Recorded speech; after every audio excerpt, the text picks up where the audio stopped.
igreja que persevera, amém? Vamos então, por favor, não abrindo mão, né, do texto aqui de Mateus 16, 18, mas eu quero aproveitar no texto e pedir aos irmãos que abram em Atos dos Apóstolos, capítulo 16, tá bom? Atos dos Apóstolos, nós estamos falando de uma igreja que persevera, né? Nada melhor que Atos dos Apóstolos. Vamos ler, por favor, o versículo 31. E também vamos ver, por favor, o versículo 36, tá bom? Você achou? Diga amém. E eles disseram: crê no Senhor Jesus Cristo e serás salvo, tu e a tua casa. Agora vamos lá, por favor, versículo 36. E o carcereiro anunciou a Paulo estas palavras, dizendo: os magistrados mandaram que vos soltasse. Agora, pois, saí e ide em paz. Amém? Senta dando muito glória para o teu Jesus. Oh, glória a Deus. Queridos, um tema extraordinário que vai falar sobre a necessidade da igreja do Senhor Jesus perseverar. Quando nós estudamos este termo, a etimologia desta palavra, nós vamos entender que perseverar significa permanecer. Perseverar significa continuar. Perseverar, num termo muito mais coloquial, significa não fugir, não desistir. Então, quando nós falamos sobre perseverança, nós estamos falando de uma igreja que permanece no mesmo propósito. Nós estamos falando de uma igreja que continua firme. Nós estamos falando de uma igreja que não foge diante das guerras, diante das lutas, diante das batalhas. Porque, como diz o texto em Mateus capítulo 16, as portas do inferno não prevalecem contra esta igreja. E que igreja é essa, irmã? Uma igreja que persevera. Para os irmãos terem uma ideia, o próprio Senhor está dizendo: olha, as portas do Hades são fortalezas espirituais. Só as portas do Hades têm força. Mas eu digo para a igreja que tem fundamento, escute isso: enquanto o inferno tem portas, a igreja tem fundamento, porque Ele mesmo é o fundamento da igreja. Ele mesmo é a pedra principal, a pedra de esquina, rejeitada pelos homens, mas aprovada por Deus. Ele mesmo é o fundador desta igreja. Ele está dizendo: olha, esta igreja que tem fundamento, e o fundamento sou eu, Pedro. As portas do Hades não podem prevalecer contra ela. Haverá resistência, mas o inferno não prevalece. Quem crê que esta noite todas as portas do inferno já estão caindo por terra, todas as fortalezas de Satanás já estão caindo por terra nesta noite. Eu não sei qual é a força e qual é o principado que está de pé, aleluia, sobre a tua casa, sobre a tua vida, sobre o teu ministério, sobre a tua chamada, sobre a tua história, mas existe uma palavra vinda do céu, e esta palavra diz que essas portas não prevalecerão. Agora nós estamos no texto de Atos dos Apóstolos. A Bíblia vai dizer que Paulo precisa de uma direção de Deus, porque o propósito de Paulo em Atos capítulo 16 é visitar as igrejas que ele um dia havia aberto, e principalmente abrir novas frentes missionárias. Ele está olhando para a Ásia Menor, é interessante isso, mas a Bíblia diz que o próprio Espírito impede. Ou seja, não estava na agenda do céu a Ásia naquele momento. Deus estava dizendo para Paulo: Paulo, a Ásia terá a chance de ouvir a palavra, a Ásia terá a chance de conhecer o Evangelho, mas agora, Paulo, eu tenho uma outra direção para você. Agora eu tenho um outro caminho para você. Paulo precisava entender as entrelinhas de Deus. Paulo precisava entender os caminhos de Deus. Paulo era missionário chamado chamado como apóstolo, mas Deus havia dado a ele um direcionamento, e ele precisava entender que nem sempre a minha agenda é a agenda do céu, nem sempre os meus projetos são os projetos de Deus. Aí vem Deus e diz: eu vou te impedir de ir, eu vou te impedir de chegar lá, porque quem dá a rota da tua história não é a terra, mas é o céu. Quem dá a rota da tua história não é o homem, mas sou eu. Eita, Paulo, aprenda isso nesta noite. Deus está dizendo para alguém nesta casa que eu preciso aprender a perseverar, mesmo quando há incertezas, que eu preciso aprender a perseverar, mesmo quando os meus caminhos não são os caminhos de Deus. Deus está dizendo nesta noite: não desista, porque eu vou abrir o céu e te revelar o meu caminho. Eita, glória a Deus. Se você permanecer no propósito de oração, eu tenho uma direção para você a partir de hoje. Levanta esta mão para cima em nome de Jesus. Jesus está dizendo nesta noite: eu vou abrir a tua visão. Quem crê que esta casa, aleluia, será uma casa de revelação nesta noite, que Deus vai abrir a tua visão neste lugar. Então, se você recebe esta palavra, persevere e não desista. Paulo então entende que o caminho era a oração. Quando ele ora, a Bíblia diz: é o perseverar em oração, pedindo a direção do Espírito. Ele tem uma visão, e esta visão é um homem com vestes macedônias, e este homem está dizendo: passa Macedônia e ajuda-nos. Reparem que este homem com vestes gregas está dizendo para Paulo: Paulo, é hora de vir para cá, porque nós precisamos de força, nós precisamos de reforços. Paulo está entendendo então que o caminho não era a Ásia, mas o caminho era a Macedônia. Paulo está entendendo que Deus estava abrindo o mapa da Europa e estava dizendo: é a hora da Europa conhecer a minha palavra, é a hora da Europa conhecer o Evangelho. Paulo, eu vou te colocar com os pés naquela terra e vou te entregar aquele território. Deus está dizendo nesta noite para alguém que está aqui: por causa da sua perseverança, eu estou abrindo uma porta nova para você entrar. Eita glória, eu estou sentindo Deus aqui. Deus está dizendo: eu estou abrindo uma porta inesperada para tu passar aqui hoje.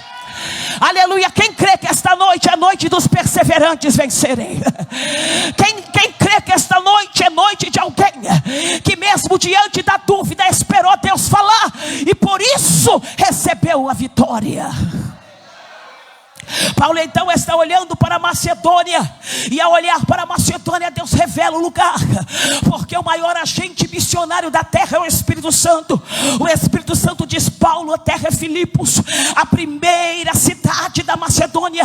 Tu vai entrar nesta cidade, Paulo, uma cidade politeísta, de cultura grega, infestada de principados e potestades. É a hora de tu chegar lá, Paulo. Quando Paulo pisa nesta terra com a sua equipe missionária, a Bíblia diz que logo pela manhã ele sai para orar, porque Paulo era homem de oração. Ele não encontra uma sinagoga, porque nem 10 homens judeus tinham ali. Paulo então vai olhar para a beira de um rio, porque segundo as regras romanas havia respeito a todas as religiões, portanto se respeitava o judaísmo, se deu lugar aos judeus para buscarem e orarem. E no meio daquele povo que estava orando, havia uma mulher prosélita, ou seja, convertida ao judaísmo, que não era daquela terra, mas era de Tiatira. Quem era aquela mulher, irmã? O nome dela era Lídia, vendedora de púrpura.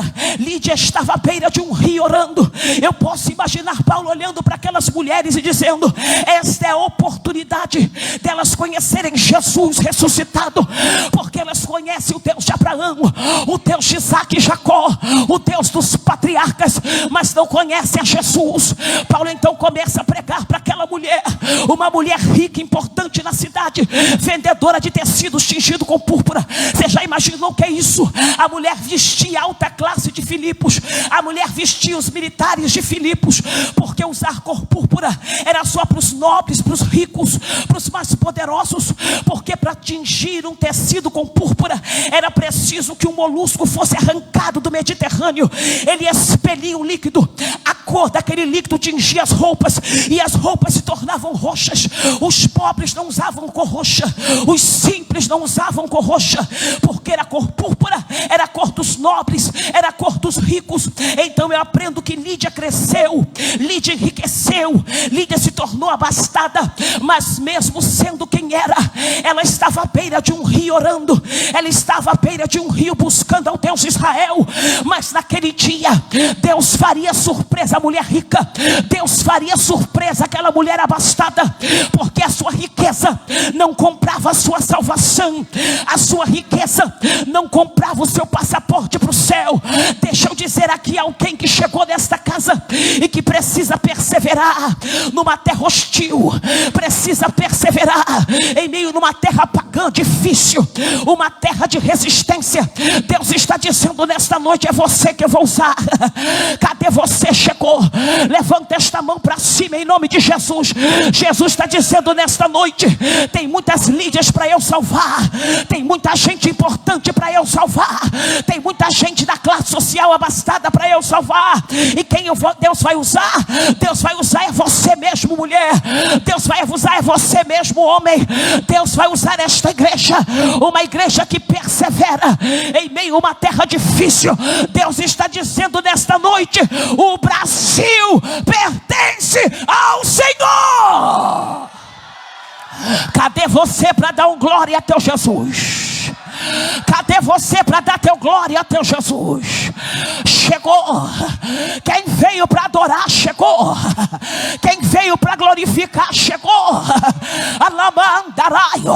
Porque Jesus está dizendo nesta noite que aquelas que estão longe da palavra irão conhecer o evangelho através de você que está aqui nesta casa. Quando Paulo prega, a Bíblia diz que o coração dela se atentou para o que Paulo dizia. Ou seja, Deus falou com ela. O coração dela foi cheio de fé salvífica. Quando ela recebe esta fé, ela se entrega a Jesus. Diz o texto que não só ela, mas toda a sua casa é batizada. Ou seja, a conversão de Lídia foi algo sobrenatural. Por quê? Porque não só ela se converte, mas também toda a sua casa. Até os seus empregados, até os seus servos se convertem. Você entende a dimensão disso? Deus está dizendo nesta noite: por causa da perseverança da igreja, eu não vou salvar só uma gente, eu vou salvar famílias inteiras, eu vou salvar gerações inteiras. Alabandará, candaraio, eu vou salvar muita gente ainda.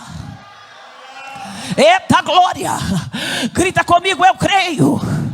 Diga com autoridade: eu creio. Diga porque a missão da igreja é povoar o céu. Diga: Satanás, sai da nossa frente. Diga: Satanás, bate em retirada, porque nós vamos povoar o céu. Eita glória! Cadê você que chegou com esta missão? Cadê você que está cheio de missão? Cadê você que sabe a tua missão? Se você chegou na terra, é hora de adorar. Oh glória! A mulher se converte, olha para Paulo e diz: a minha casa agora é uma igreja. O que é isso, mulher? Isso mesmo. Tu não vai ficar em pousada, tu não vai ficar em hotel, porque Antioquia não tem dinheiro para bancar vocês aqui. Mas eu tenho uma casa boa, e a partir de agora a minha casa é igreja. A minha casa é igreja. A minha casa é igreja. A primeira igreja da Europa é a casa da irmã Lídia. A primeira igreja da Macedônia é a casa da irmã Lídia. Deus estava marcando o território. Deus estava dizendo: eu entrei aqui para salvar, eu entrei aqui para libertar, e as portas do Hades não prevalecerão. Porque existe gente que está perseverando em oração, existe gente que está perseverando na função missionária. Aleluia, no ID do evangelho. Olhe para cá. Paulo se estabelece na casa da irmã Lídia, a primeira convertida de Filipos. A Bíblia diz que no outro dia ele sai para pregar o evangelho. Quando ele sai para pregar, tem uma uma jovem, diz o texto que era escrava. Vem comigo, era jovem e era escrava. Vem comigo, era jovem e era. Diga com a autoridade, era jovem e era. Reparem que Satanás sempre gosta de escravizar jovens. Satanás ama. Existe um propósito do inferno. Qual é o propósito? Destruir jovens. Por quê? Porque a maioria deles são escravos. A maioria, não vou dizer todos, graças a Deus a igreja tem avançado, mas muitos permanecem escravos. E reparem que esta jovem era uma mulher. Então Satanás decidiu que uma jovem menina fosse escravizada por eles. Ela era escrava 2 vezes. Primeiro, escrava de demônios. Segundo, escrava de homens. Tanto era que ela não tinha cidadania. Tudo que ela ganhava na sua função era entregue aos seus senhores. Por quê? Porque ela dava dinheiro aos seus senhores. Então eu aprendo que havia duas classes de pessoas em Filipos: os escravos e aqueles que enriqueciam com os escravos. E é assim que funciona a sociedade. Existem os escravos e aqueles que enriquecem com os escravos. O diabo trabalha assim. Uns ele usa como pano de chão, outros ele enriquece, dá fama, dá nome, dá mídia. Ele dá tudo, ele dá poder. Mas não se enganem, ambos terão o mesmo destino. Ambos irão para o mesmo lugar. As portas do Hades recebem todos os dias escravos. As portas do Hades recebem todos os dias aqueles que foram usados pelo Senhor Satanás. E Satanás escravizou esta menina, uma jovem que tinha o direito de ter uma vida livre. Mas o diabo tirou o seu direito e disse: a partir de hoje tu é escrava. E quem ela incorporava? Ela incorporava Pitom. Era uma pitonisa, ou seja, ela falava pela boca de Pitom. E quem era Pitom? Pitom era uma serpente mística, ou seja, ela não existia, mas segundo os gregos existia. E ela guardava o templo de Apolo em Delfos. Era uma serpente mitológica que arruinava a história de meninas, de mulheres escravas por Pitom. Pitom usava mulheres a vida inteira escravizadas. Mas essa, ele disse: quando você abrir a boca, eu vou honrar o que você vai falar. Ou seja, ela tinha um espírito de adivinhação que funcionava. Ela tinha um espírito de adivinhação que tinha impacto, influência naquela sociedade. Por quê? Porque pagavam para ouvir ela. Davam dinheiro para ela profetizar, proferir oráculos. Então o que estava sobre ela era o que dominava aquele território. E um dia ela vai atrás dos apóstolos, atrás dos missionários, melhor dizendo. E ela vai gritando, dizendo, quase que como oráculos, se posicionava atrás dele para ser discípula aparentemente deles. E ela dizia: estes homens que estão entre nós, que nos anuncia o caminho da salvação, são servos do Deus Altíssimo. E ela vai gritando: estes homens que estão entre nós, está ouvindo, Filipos, e que nos anuncia o caminho da salvação, são servos do Deus Altíssimo. Paulo e Silas estão pregando, estão entrando em lugares áridos, difíceis, mas estão ligados, estão discernindo que aquela voz não vinha de Deus. Deixa eu te dizer uma coisa: a igreja precisa perseverar na busca dos dons espirituais. A igreja precisa perseverar para buscar os dons do discernir os espíritos. Alabandaracandaraio. Quem está falando nesta geração? É a carne? É Deus? É o diabo? Quem está falando através dos seus profetas? Quem está profetizando? Quem está usando os vasos? Quem é a carne? Quem é Deus? Quem é o diabo? Nós precisamos ter o dom do discernir. Paulo está discernindo quem está falando. Paulo já está cansado daquelas palavras, porque o diabo não pode falar a verdade. Vem comigo e diga: o diabo nunca falará a verdade, porque o diabo é o pai da mentira. Olha para esse crente do seu lado e diga: o diabo é o autor, é o inventor da mentira. Diga: ele não pode falar a verdade. Tudo que vem da boca do diabo é mentira. E nós estamos dizendo ao mundo das trevas: toda palavra proferida a este território é mentira. Toda palavra dita a este lugar é mentira. Nós estamos dizendo ao Satanás, ao diabo: todas as palavras ditas às famílias aqui é mentirosa. Eu te repreendo em nome de Jesus. Todo espírito de mentira, todo espírito de engano, tudo aquilo que vem para tentar enganar a igreja, todo espírito de anjo de luz, eu estou te repreendendo agora. A partir de hoje, tu não tem mais força, tu não tem mais autoridade nesse lugar. Eu te repreendo.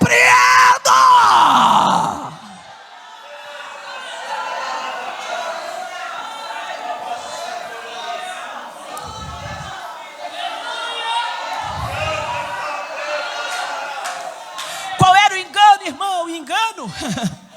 O engano é que Deus Altíssimo poderia ser Júpiter. Uma sociedade politeísta, Júpiter era o maior dos deuses. Júpiter para os romanos, Zeus para os gregos. Reparem, ela está dizendo Deus Altíssimo, numa sociedade politeísta, Deus dos romanos, pode ser Zeus, o Deus dos gregos. Quem era Deus Altíssimo? Para os irmãos terem uma ideia, quando você lia a mitologia, os próprios, aleluia, que reverenciavam aquela ideologia, diziam que Júpiter subiu ao Olimpo e dominou sozinho, não só ele, como Deus Altíssimo, todos os deuses. Ou seja, chamavam ele de Deus Altíssimo. Quem era o Deus Altíssimo que Paulo estava pregando?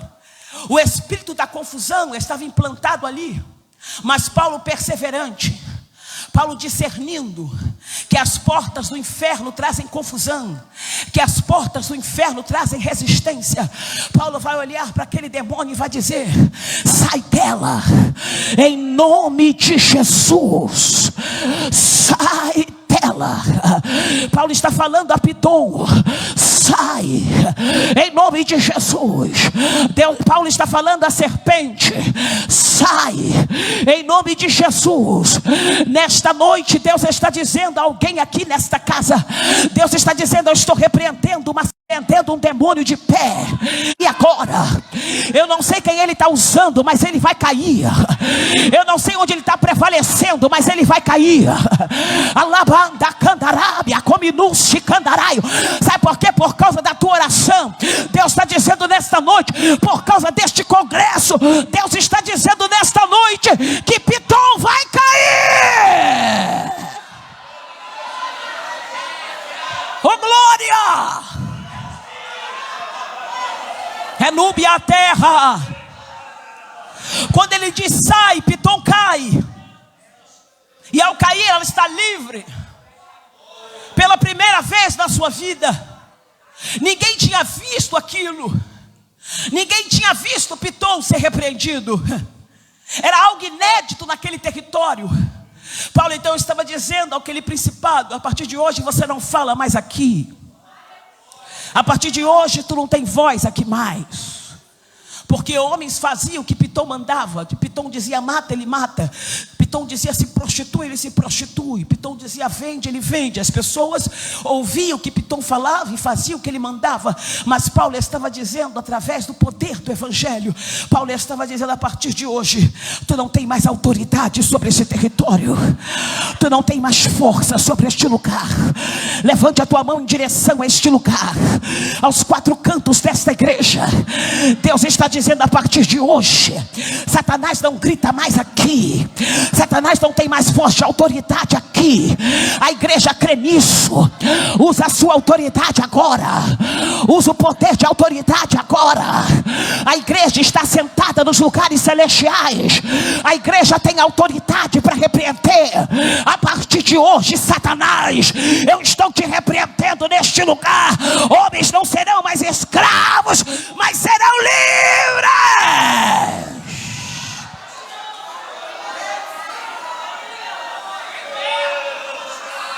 Eita, eita, eita, eita, eita. Cadê os vasos? Chegaram? Cadê? Cadê os profetas? Chegaram? Cadê a igreja cheia de poder e autoridade? Cadê a igreja que tem ministros na frente dela? Cadê a igreja que tem anjos de guerra na frente dela? Entre os mantos com minúcia, entre os aiché, entre os aichô, minúcia, candará, entre o que amasse, quento que andaraio. Eita glória, eu estou sentindo Deus aqui. Deus quer mudar o negócio aqui, pastora Soraya. Deus quer virar o negócio aqui. Alabando comianta comedacaio. É comiunto quendace. Ai te canto. Eita glória, deixa Deus te encher aí. Enquanto tu dá glória, Deus te enche. Enquanto tu dá glória, Deus te unge. Enquanto tu dá glória, Deus te dá autoridade.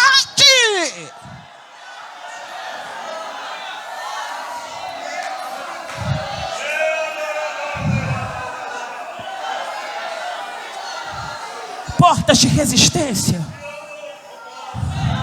caíram. Se levantou uma outra porta. Que porta é essa, irmã? De uma batalha espiritual, uma grande batalha. Porque ninguém havia visto Pitom cair, mas naquele dia viram. A mulher não podia mais proferir oráculos, nem profetizar em nome de Pitom. Não era mais uma pitonisa, era livre.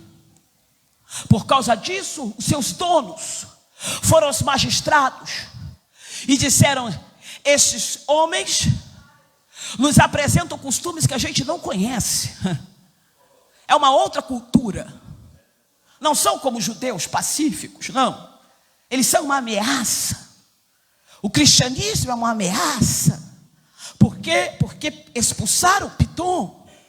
Pitom nunca havia saído de ninguém. A escrava agora é livre. Os magistrados disseram: é isso, é isso. Então vamos açoitá-los em praça pública. Olha o nível de batalha espiritual. Olha o nível de guerra espiritual. Vamos envergonhá-los diante de toda essa sociedade, para que nunca mais falem em nome de Jesus. Você está recebendo isso? Olha para esse crente e diga: não fuja. Diga: agora é a hora de ficar firme. Alabadaraçai candarai. Olha no olho dele e diga: não fuja dessa batalha.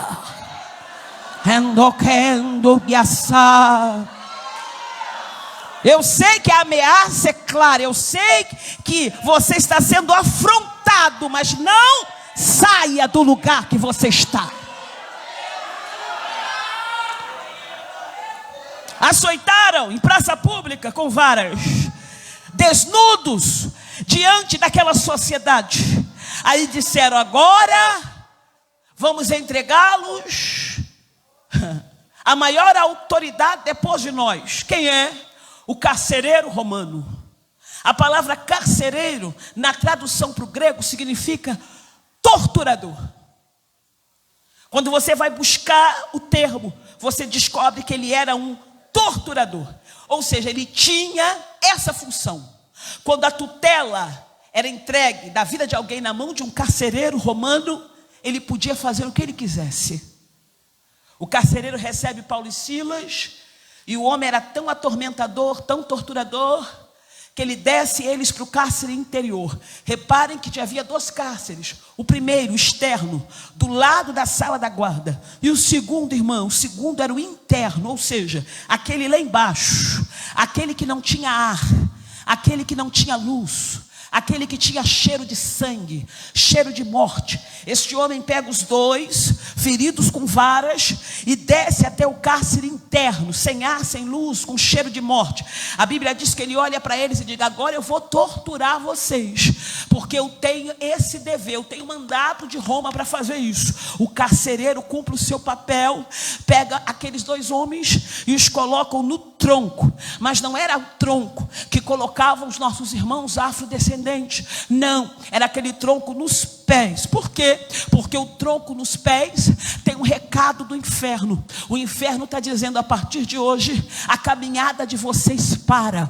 A partir de hoje, vocês não avançam mais. O tronco nos pés significam que vocês não têm mais como sair deste lugar. Estão condicionados a morrer aqui, a viver aqui e a padecer aqui. Aleluia. Havia um recado, uma grande retaliação, uma grande resistência.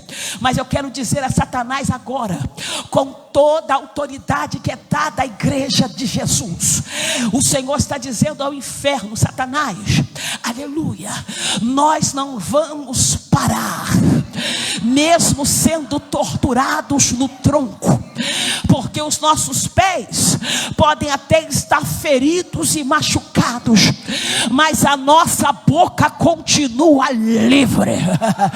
Eita, glória a Deus. Deixa eu acrescentar mais um recado ao carcereiro de Filipos.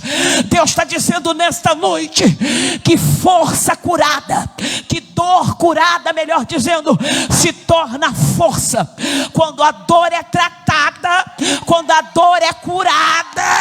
Eu me torno mais forte. Alabacandarai. Olha aí, tem gente que já entendeu. Tem gente que já entendeu. Deus está dizendo nesta noite: eu já te curei. Eu já te curei. Você está até ferido, mas eu já te curei. E eu estou te dando força nesta casa. Cadê os fortalecidos? Cadê? Chegaram? Cadê os fortalecidos no homem interior? Está ferido por fora, mas está cheio de força por dentro. Cadê você, crente? Chegou? Levanta essa mão para cima, por favor, para que esse diabo caia de uma vez por terra, para que essa capetada caia de uma vez por terra. Deus está dizendo nesta noite: eu estou te dando força.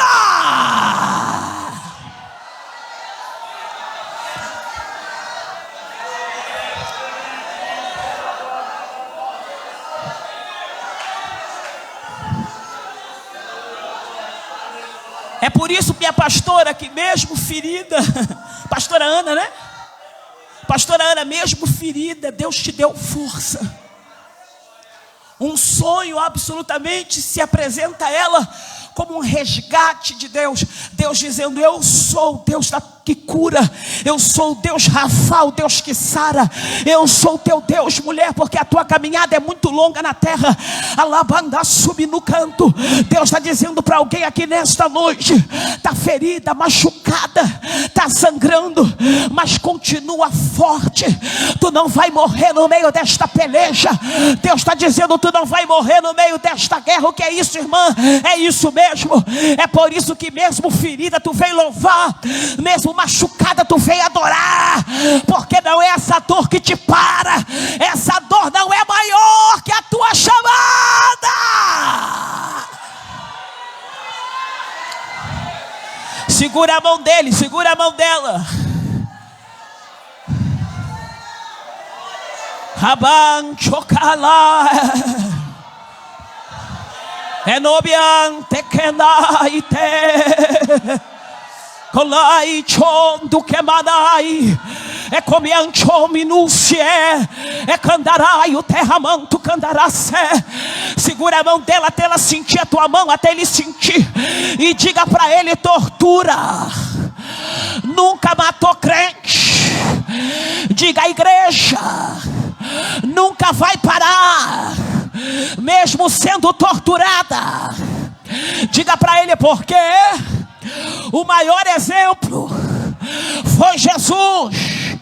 Olha para ele e diga: torturado até a morte, coroa de espinho, cravo na mão direita, cravo na mão esquerda, cravo nos pés, mas mesmo assim não parou, mas na cruz continuou adorando.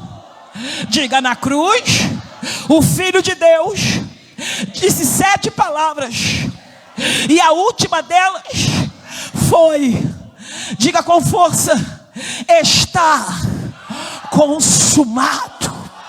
E diga: ele não parou. Diga: se ele não parou, tu também não vai parar, filha. tu também não vai parar, filho, porque o teu exemplo é Jesus de Nazaré. Adora, adora, adora, adora, adora. Adora, adora, adora, adora, adora, adora, adora. Adora, adora, adora. Eu desafio o diabo a parar crente na boca. Não tem essa autoridade. Fechar a boca de crente nunca. Fechar a boca de vaso nunca. Não, não, não, não tem. Tanto não teve que Jesus torturado continua intercedendo. Ele disse: perdoa-os, porque não sabem o que fazem. Alguém torturado intercedendo pelos seus torturadores. Paulo deve ter olhado para Silas e disse: nós temos um exemplo, né, amigo? Temos. Qual é o exemplo, amigo? É Jesus, é ele mesmo. Mesmo da tortura ele não parou. Tem boca ainda? Tem. Tem fôlego? Tem. Tem oxigênio? Tem. Então vamos fazer o que a gente faz melhor. O que a gente faz melhor, Paulo? Ah, Silas, é adorar, Silas. Alaban, chocobenaracaio. Enquanto eu oro, tu canta. Depois que eu orar, eu canto e tu ora. É desse jeito, Vamos fazer desse lugar de tortura um culto pentecostal, Paulo. Alabacandaraio. Cadê você que veio para adorar? Mesmo sendo torturado, perseguido, massacrado, injuriado, desprezado, você permanece crente. Alabando, chendo, comenar. Quando eles começam a adorar, vou terminar o negócio agora. Diz o texto que os presos estavam ouvindo. Ou seja, aquele presídio, aquele lugar de tortura e morte, se torna um lugar de refrigério. Paulo está cantando, Silas está orando. Silas está orando, Paulo está cantando. Que culto! Aí perto da meia-noite, ou seja, na virada de um dia para o outro dia, levanta essa mão para o céu e diga: alabandará. Prova tem início, meio e fim, crente. Deus vai virar esse negócio aí. Quem está crendo nessa palavra, faz barulho que o inferno não gosta. Porque o Senhor está dizendo: nesta noite tem torturador que vai ficar de boca aberta com essa virada do céu na tua história. Alabando candaraio. Porque na virada de um dia para outro dia, pastor Luciano, Deus olha para a terra e diz: achei Filipos e achei 2 adoradores. É hora de descer lá. Vai descer como, Deus?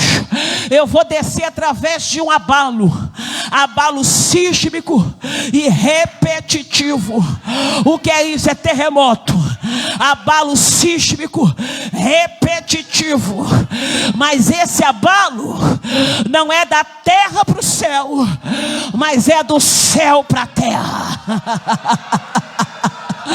Eita, crente, abalo do céu para a terra, porque não é para matar, mas é para abrir prisão, é para abrir cadeias, é para abrir porta de Hades.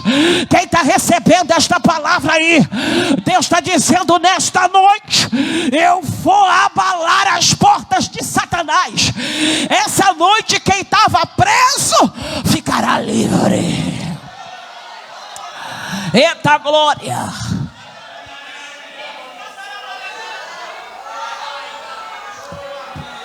Quando eles começam a adorar, os presos estão ouvindo, mas o torturador está dormindo. Lê o texto, você vai ver que o homem era coração duro. Psicopata, né? Vamos falar o português claro, né? Roma deu a ele essa personalidade antissocial. Está dormindo. Mas Jesus transforma a fera em ovelha. Jesus pega o gadareno e faz ele se tornar discípulo. Você está ouvindo isso?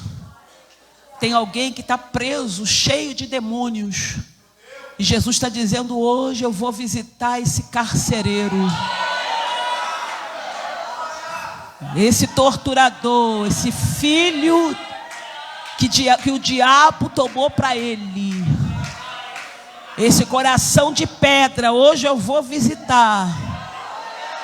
Está ouvindo isso, mãe? Deus está falando com uma mulher aqui, hein? A terra. Sabe por quê? Naraito menúncia, a terra manchou. Porque vai descer terremoto, hein? Porque enquanto tu canta e ora, nada acontece na canto súbia. Mas eu mesmo vou descer por meio de um abalo. Farei a terra tremer, mas te digo que não é para morte. Vou preservar a vida por amor a ti, por causa da minha aliança contigo, viu? Por causa da minha palavra contigo na terra, viu? Porque um dia visitei teu ventre e te fiz gerar. Porque te dei e digo que não nasceu para o inferno, tenho eu obra. Vou descer e tu verás o meu agir. Candaçai terra. O abalo é tão forte que as estruturas do cárcere se moveram.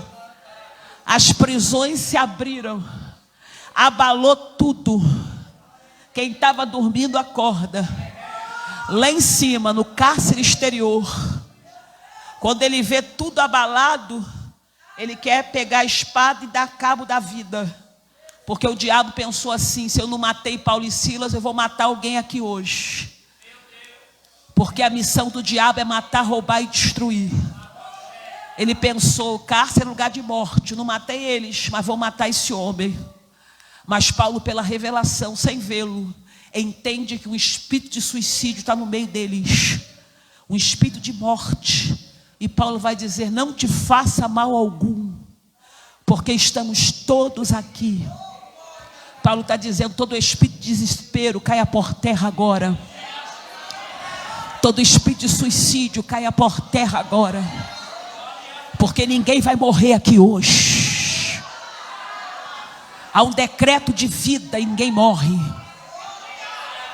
Há uma ordem de matar, mas o diabo não vai ceifar. Anaracaio. Esse homem vai todo abalado, procurando luz. E quando ele olha para Paulo e Silas, já não são mais prisioneiros. Reparem o versículo. Faço questão que você leia de novo. Versículo 30. Abre a Bíblia, por favor, para a gente fechar. Faço questão para você marcar. E tirando-os para fora, disse: senhores. Reparem que tem uma vírgula. Senhores. Com S maiúsculo, ele está dizendo: agora eu entendo que vocês são uma autoridade. Tratei vocês como prisioneiros, mas a partir de hoje são senhores. Há uma honra. Aí ele diz: o que é necessário que eu faça para me salvar? Ele está entendendo que o Deus de Paulo e Silas tem o poder de salvar, porque até aquele torturador precisava de Deus. A missão da igreja é entender que até aqueles que o diabo diz que é para morrer são dignos de salvação. Quem está entendendo essa mensagem? Aí diz o texto que Paulo vai dizer: crê no Senhor Jesus Cristo, serás salvo tu e a tua casa. Paulo está dizendo: você vai conduzir a porta de salvação para dentro da tua casa. A tua casa será salva, porque você será o condutor desta salvação. A Bíblia diz que ele creu. E ele crê tanto que prepara um banquete na casa dele. Porque no território de Filipos, Deus tinha salvação para uma empresária, para uma escrava e para um carcereiro. 3 classes diferentes de pessoas: a empresária, a escrava e o carcereiro romano. Veja o versículo 36. Para fechar, lê comigo alto. E o carcereiro anunciou a Paulo estas. Os magistrados mandaram que, diga com a autoridade, que vos, grita bem alto, que vos, agora pois,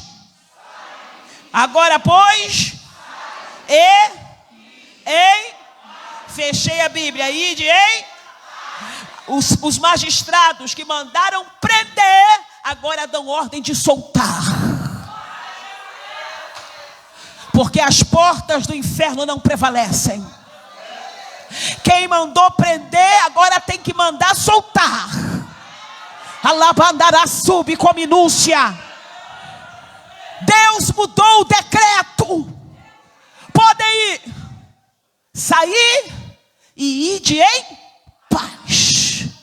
Porque a partir de hoje, ninguém toca mais em vocês aqui. Fique de pé para dar glória comigo.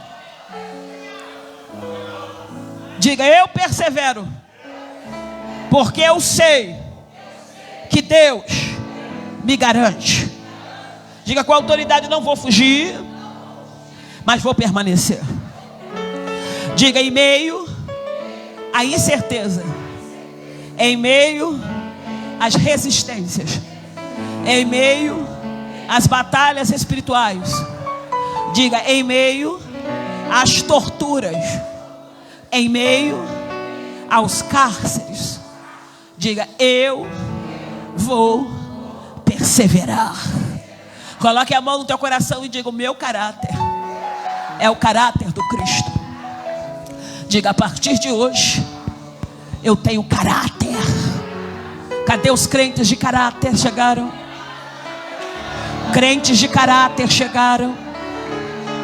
Crentes de propósito chegaram.